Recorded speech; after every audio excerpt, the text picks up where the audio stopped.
was Logan Brown from St. Augustine, Andrew Nugent from Gainesville, and my friend Joseph Longhanny just give me a basic format as to how the outreach is supposed to go. We do use the Socratic method, and the reason for that is because people are more intuitively to believe what they say versus me telling them, because I do watch a lot of vegan activist videos like Alex Bez and Earthling Ed, and I watch their techniques. I've listened to other people's conversations. So people are going to have that natural resistance where they just don't want to be told what to do. And the reason for the Socratic method is you can frame the questions a certain way to get people to make the connection and understand that, you know, do you believe that eating animals is necessary for us to survive? Do you believe animal cruelty is wrong?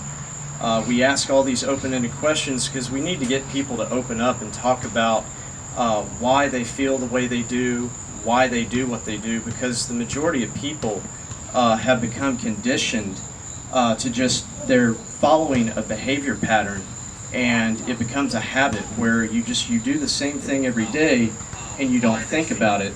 And we run into what's called the cognitive dissonance, where people will become intellectually dishonest with themselves, you know, to protect that ego, to also the need to feel right. So one of the things that I've learned when dealing with people, because you never know who you're going to be outreaching to. You're going to get a number of different people, all walks of life, different beliefs, religion, politics, I mean, you name it. So one of the methods that I use is I do use feel, felt, found.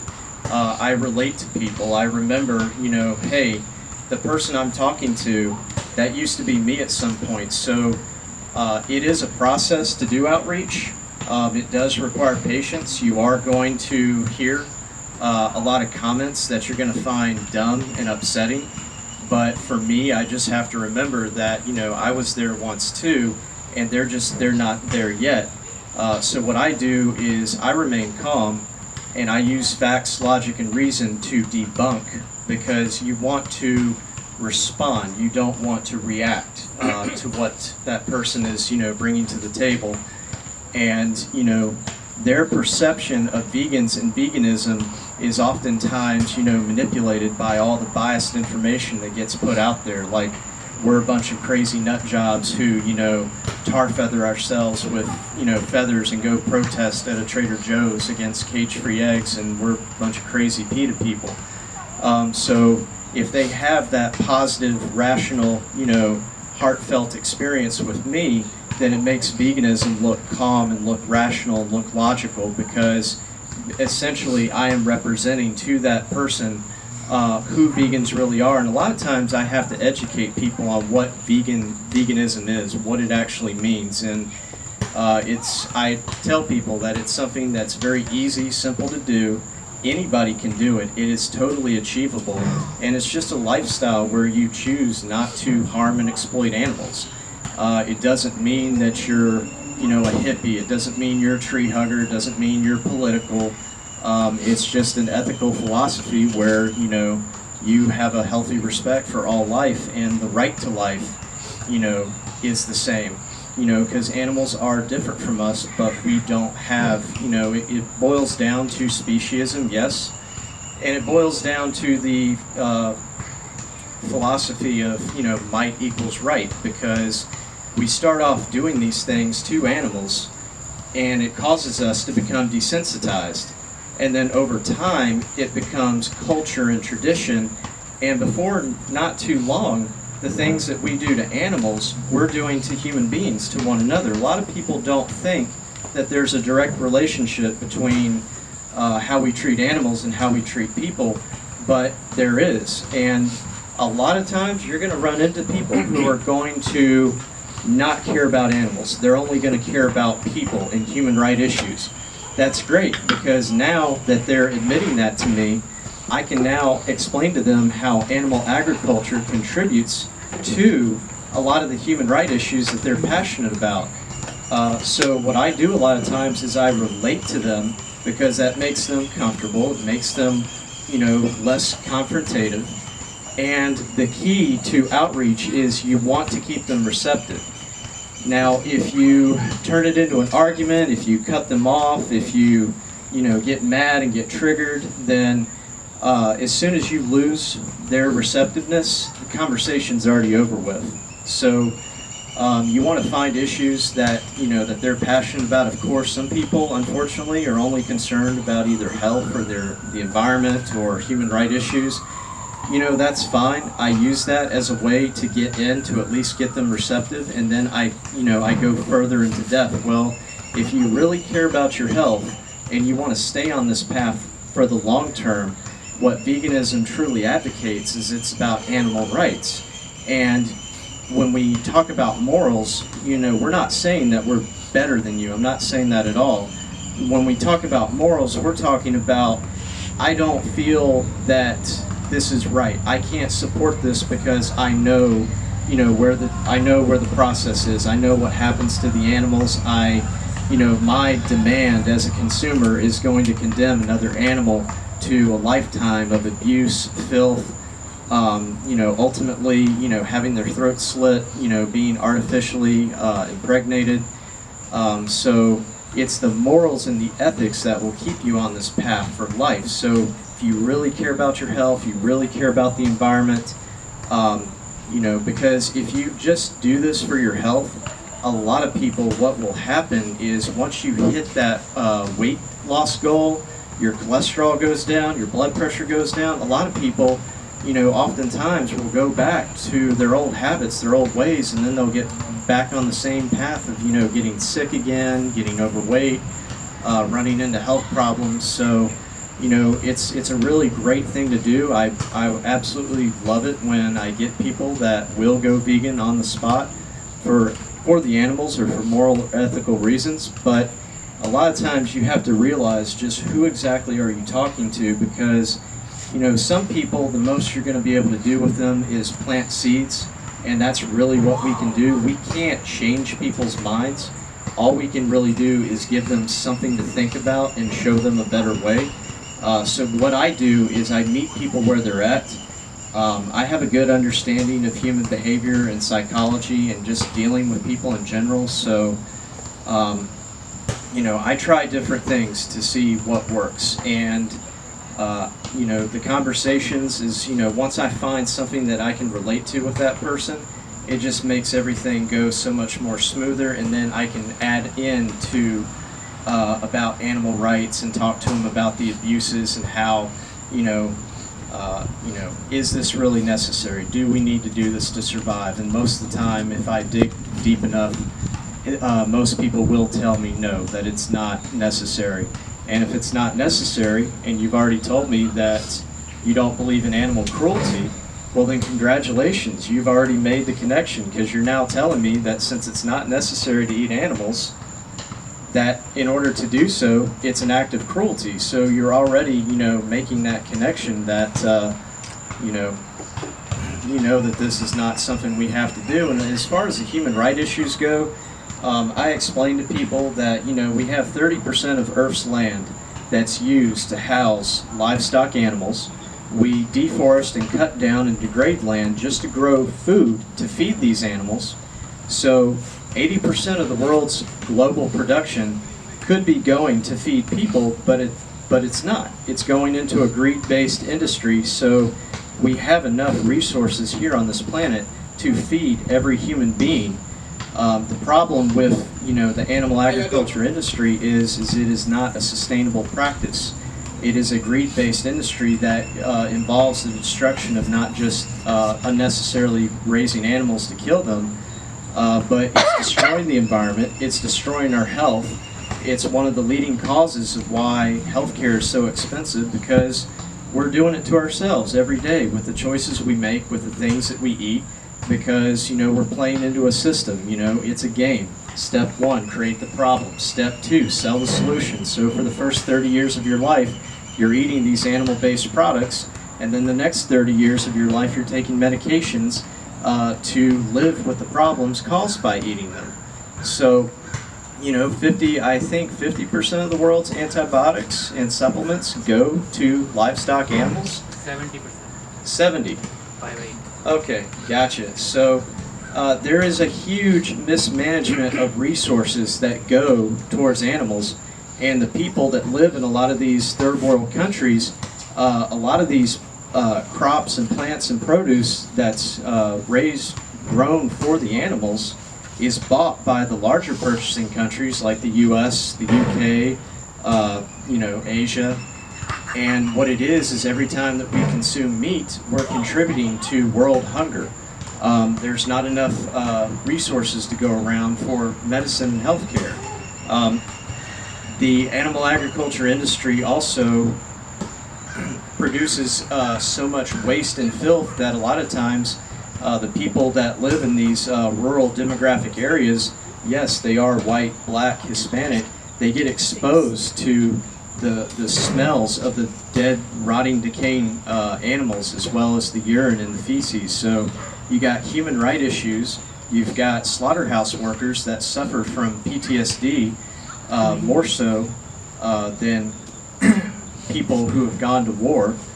And it turns into a situation where I could go on, but a lot of people have the belief that us vegans, we only care about animals. We don't care anything about people. So I turn around in my outreach, I just say, well, I can't, speak for all vegans. I can only speak for myself, and I'm just going to tell you that I do care about people as much as you do.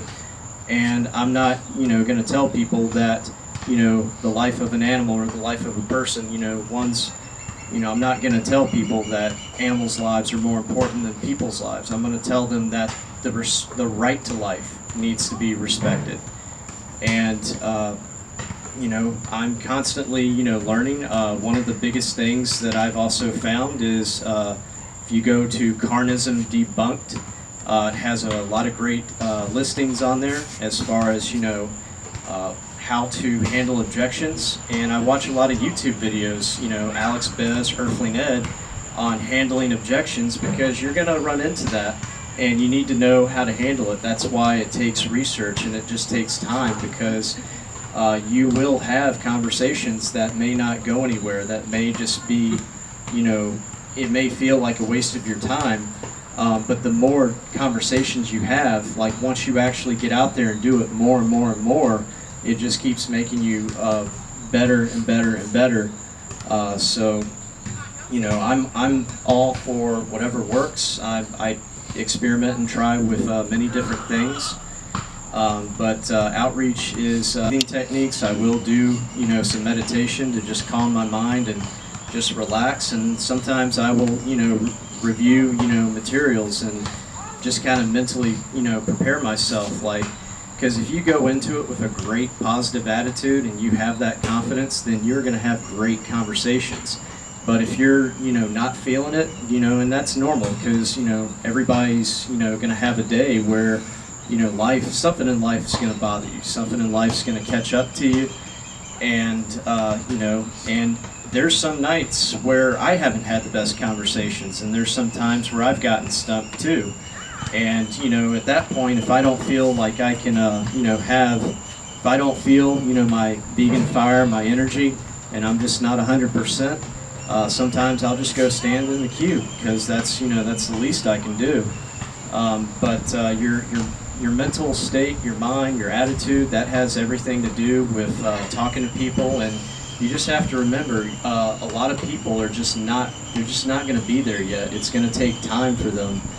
Because as human beings, we tend to double down on our investments. So if you've ever paid to go see a movie and it's a bad movie and you're halfway through it, you're like, well, shouldn't I just get up and leave? Oh wait, but I'm already here, I paid for this. So a lot of people, because they've been doing something for so long, it's hard for them to let go, and a lot of that is mental. Everything that we're dealing with as far as people go, it is mental, it is ego, it is the need to be right, because, a lot of us were not born vegan. We were raised that, this is how our parents raised us, so we believe that we're right, and it's hard for a lot of people to, accept, well, I can't be wrong. Anybody have any questions? I do. Yep.